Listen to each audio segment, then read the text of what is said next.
Tere tulemast tagasi.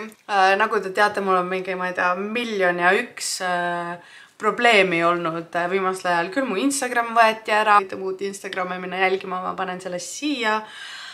Aga ühesõnaga, mu mindset ei ole olnud sellele, et teeme nüüd videoid. Ma tahtsin ikkagi täna tulla siia ja teha ühe ägeda video. TikTokis mõni aeg tagasi läksid These Bad Boys viraliks. Need on spiced kana raamen nuudlid ja ma mõtlesin neid süüa ja ma küsisin Instagramis, et küsige mult küsimusi, mida ma võib-olla olen veidi ignoreerinud või ei ole vastata väga tahtnud. Me teeme need nuudlid valmis. Mul on suur tass vett siin ja hakkamegi pihta. Wish me luck. Nii, I am back. Ma tegin need nuudlid valmis. Here they are. Nad lõhnevad ülihästi, nad lõhnevad nagu kanatiivad kuskil vana Villemi pubis. Aga nad peaksid olema kanamaitselised nuudlid sees. Ja seal oli terve pakk siukest, ma eeldan, et vürtsikat kastet, mida on siit näha ka siuke oranž. Mul on kõht nii tühi, et ükskõik kui spiced need on, ma söön need ära. Nii, ma vastan esimesele küsimusele enne, kui ma ampsu võtan, sellepärast, et ma ei tea, kui spiced nad on ja äkki ma ei saa sellega hakkama. Kui ma video alguses ütlesin, siis mul on Instagram suspenditud ja esimene küsimus, kuidas vaatavad koostööpartnerid sellele, et nüüd follower'e palju vähem. Ma ütleks nii palju, et need followerid, kes mu uuel account'il on, toovad mulle palju kõrgema engagement rate'i kui need, mis mul enne oli. Followeride arv tegelikkuses nii suurt rolli isegi ei mängi, see on lihtsalt number, mis me oleme nagu pähe võtnud, et endale kinnitanud, et see peab olema nagu, et see peab olema suur, et olla influencer. Tegelikult palju rohkem mängib rolli see, kui palju pildid saavad like ja kui palju story'd saavad vaatamisi. Ja selles suhtes, et ma olen, ma ütleks, suutnud selle nädala ajaga, mis mul kasutaja on kadunud, kasvatada juba oma Instagrami sinna maale, et mul on üle 4000 followeri uues Instagrami eest taaskord. Shout out to me, minge followge mind, nelke Aada on uus Instagram. Ma ei usu, et nad väga viltu vaatavad. Ma lubasin, et need koostööd, mis pooleli on, ma panen siis tasuta uuesti tagasi, kui mu konto lahti uuesti peaks minema. Aga mul on siiski mu YouTube ja mu Instagram alles. Ja ma olen lihtsalt äge pihv, nii et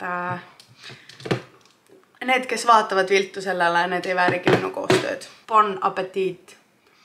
Oh!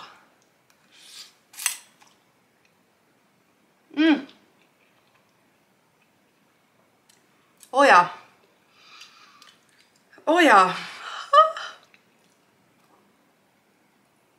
Nii, teine küsimus. Mis on mu biggest insecurity? Ma arvan, et naisena, iga naise biggest insecurity on see, kui palju neil on kuskil mingit tselluliiti või kui suureks nende kõht on läinud või kui laiad nende kintsud on. Ausalt arvan, et jaa, see kaal mängib seda väga suurt rolli, aga mu biggest insecurity on mu suured rinnad. See on väga controversial topic, et paljud või enamus ma eeldan tahavad, et need oleks suuremad. Aga ma tahan lihtsalt, et ma saaks kanda riideid, mis on minu stiil. Ilma, et ma tunduks nagu mingi pornostaar, kes üritab ennast maailmal näidata. Ja et mul oleks mugavam. Ja need teevad mul lihtsalt palju suuremaks, kui ma tegelikult olen. Ja I do not like them. Aga ma ei saa veel operatsioonile minna, sellepärast, et mu rinnakontrollid ei ole kõige paremad olnud, ütleme nii.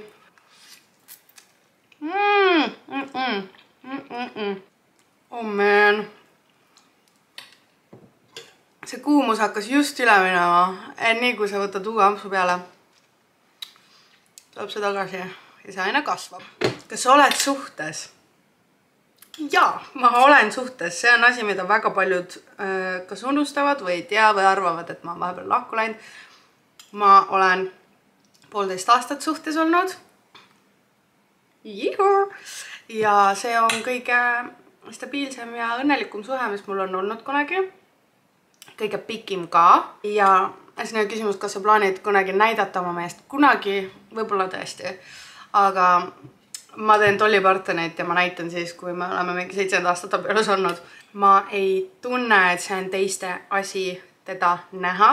Need, kes teavad, kes ta on. Ma ei peida teda, kui me käime kuskil avalikult väljas. Me oleme oma väikses sükses mullikeses ja ma väga naudin seda, et miski mu elust on veel minu ja on minu nii-öelda saladus. Ja ma eeldaks või loodaks ja eelistaks, kui need, kes teavad, kes ta on, hoiavad selle enda teada. Oh my god. Küsimus on, sul Brigitte Susanne Hundiga mingit beefi polnud või? Vaatasin, et nüüd tunned talle nii kaasa. Ma arvan, et see ei ole saladus, et meil Brigittega on mingisugused põrkumised, ütleks täiesti algusest peale olnud.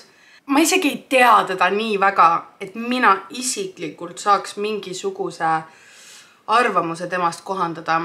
Aga ma lasin sellel ikkagi juhtuda mõnda aega tagasi päris pikalt ja ma arvan, et temal samamoodi.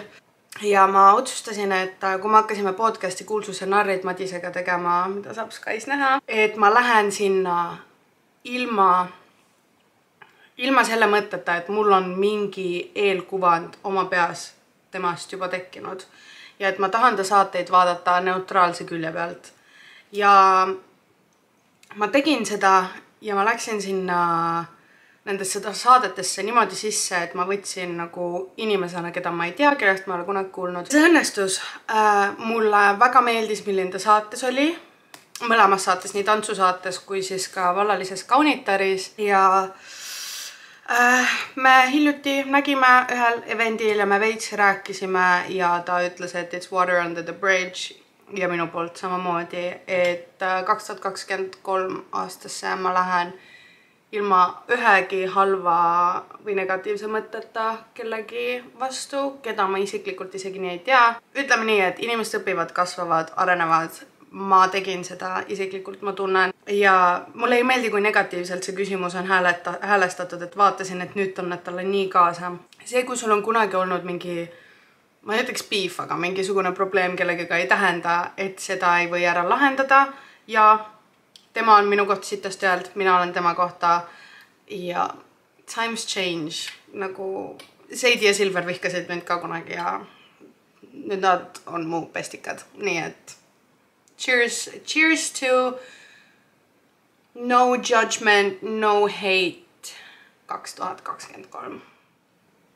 Millal last tahaksid? Ma arvan, et ka see ei ole saladus, et ma pikalt rääkisin, et lapsed, they're not for me, mulle ei meeldi lapsed ja et ma võib-olla ei taha neid kunagi, et ma tunnen, et ma ei ole ema materjal.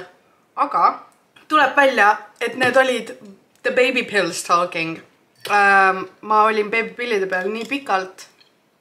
Ma olen juba päris nagu aastaid olnud, oh my god. Ja tuleb välja, et kui sa oled beebipillide peal, siis su keha arvab, et sa oled rase. Ja on suhteliselt loogiline, et sel hetkel, kui su keha arvab, et sa oled rase, ta ei suuda mõelda, et ta tahaks lapsi.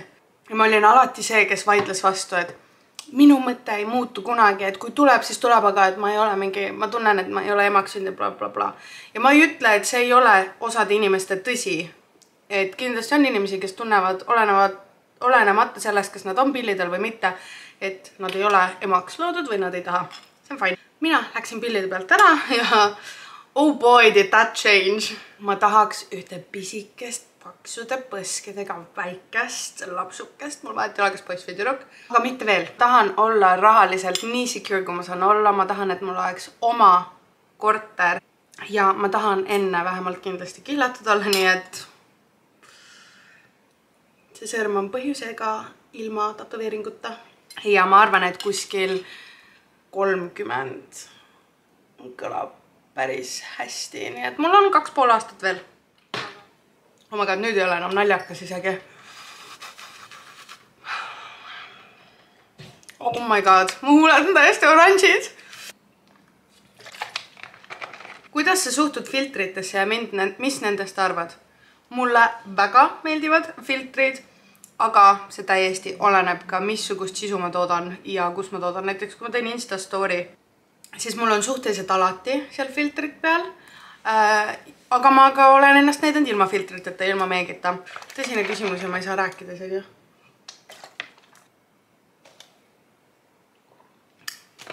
käi kanni mun ülekehaga nanahki, ma lihtsalt värisen.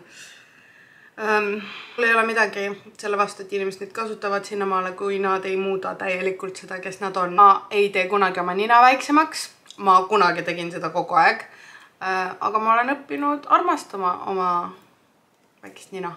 Suurt väikest lahti ja lahti. Inimesed reaalselt näevad, milline ma niikuinii olen TikTokis või YouTube'is nagu praegu. Et ma ei saa olla 2 täiesti erinevat inimest. See on too obvious. Filtrid muidu I don't mind. Selles suhtes, et kui sa ei ürita müüa seda ideed, et selline sa välja näedki, vaid sa lihtsalt kasutadki seda nagu nii-öelda mingi wow-faktori lisamiseks oma pildile, siis on fine. Aga ära ole keegi teine. Aga see on ka point, et nagu ole aus, kui sa seda teed, ära ole mingi, ei, ma olengi selline. Seepärast, et see on noortele väga-väga halb eeskuju. Ma ei ütle, et mina olen kuidagi parem eeskuju, et ma nagu tunnistan, et ma seda teen.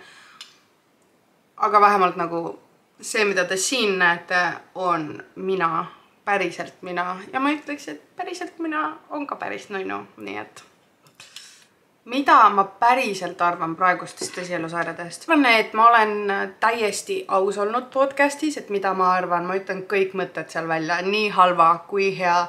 Ja ma ei karda kedagi call out'ida, kui ma tunnen, et nende tegevused või käitumine või miski on olnud nagu väga kas ebaeetiline või lihtsalt nagu rude as fuck. Kui mõelda nagu üleüldiselt realititest, siis ma arvan, et praegune reality maastik on natukene üleküllastunud. Raske on välja eristada mingid teatud karakterid kogu selles segasumas suvilas, kes oleks nagu tõesti siukse wow-faktoriga, et ta jääb silma ja ta jääb meelde. Ma arvan, et see on paratamatus ja ma arvan, et te kõik nõustute, et hetkel tõesti realititest parim on Villa.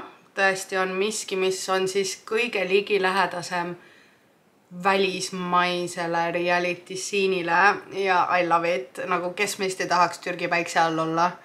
Ja oleks ma teadnud, et see ei ole armastuse saade, vaid rahasaade, ma oleks esimesena sinna castingule läinud. Ütleks jah niimoodi, et liiga palju keskendutakse praegu realitytes sellele contenti taga ajamisele. Content, mis oleks šokeeriv, skandaalne, mis tooks viewsi. Ma arvan, et rohkem võiks olla siukseid reality'd, mis kunagi olid mingi erinevad reisisaated. Miks ei ole näiteks Big Brotherit Estonias, Eestis? Big Brother oleks nii kõva reality, mis ei põhine sellele, et kui palju keegi laua viina suudab endale sisse kaanida või kes kellega magamistuba jagab või vannituba. Aga see on puhas reality. Nagu I'm a celebrity, get me out of here, mis on Inglismaal siis pop reality, kus pannakse tuntud inimesed džunglisse ja nad peavad challenge'id tegema. Ja kui nad enam hakkama ei saa, siis nad võivad öelda, et nad on I'm a celebrity, get me out of here ja siis nad kaotavad. Aga kui sa võidad, siis see on nagu, see on nii äge saade. Midagi siukest. Mul on kopp ees nendest purjus tüdrukutest ja kuttidest, kes panevad kuskil pidu ja ma ei tea, sebivad ühes nurgas ühega, teisega. Siis on jube pikalt 3 nädalat suhtes peale saadet ja seda on liiga palju ja ma tean, et I want to talk on ja nagu, jaa. Ma olin Rannamajas, ma arvan, me kõik teame seda, ma olin Rajureedes. Aga ma olengi õppinud sellest piisavalt, et aru saada, mis on hea reality, mis on halb. Ma ei ütle, et Rannamaja oli halb, ma ütleks, et minu hooaeg oli päris äge isegi, sest see oli midagi uut ja midagi põnevat, aga saisse, et nüüd on see nagu üle küllastunud. Enam see ei ole uus. Enam see ei ole äge, enam see ei ole põnev, aga ütleks ka, et see esimene hooaeg oli one hit wonder ja enam sellist nagu nii-öelda kuulsustuntust sealt eeldada ei saa. Peab pidevalt ikkagi paremini ja mul on lihtsalt kohati kahju isegi nendest inimestest, kes oma nagu esimese võimaluse panevad siukeste saadete alla nagu, ma ei tea, tüdrukute õhtu või midagi, sellepärast, et sealt nagu tagasi tulla ja teha midagi ägedat on pea võimatu.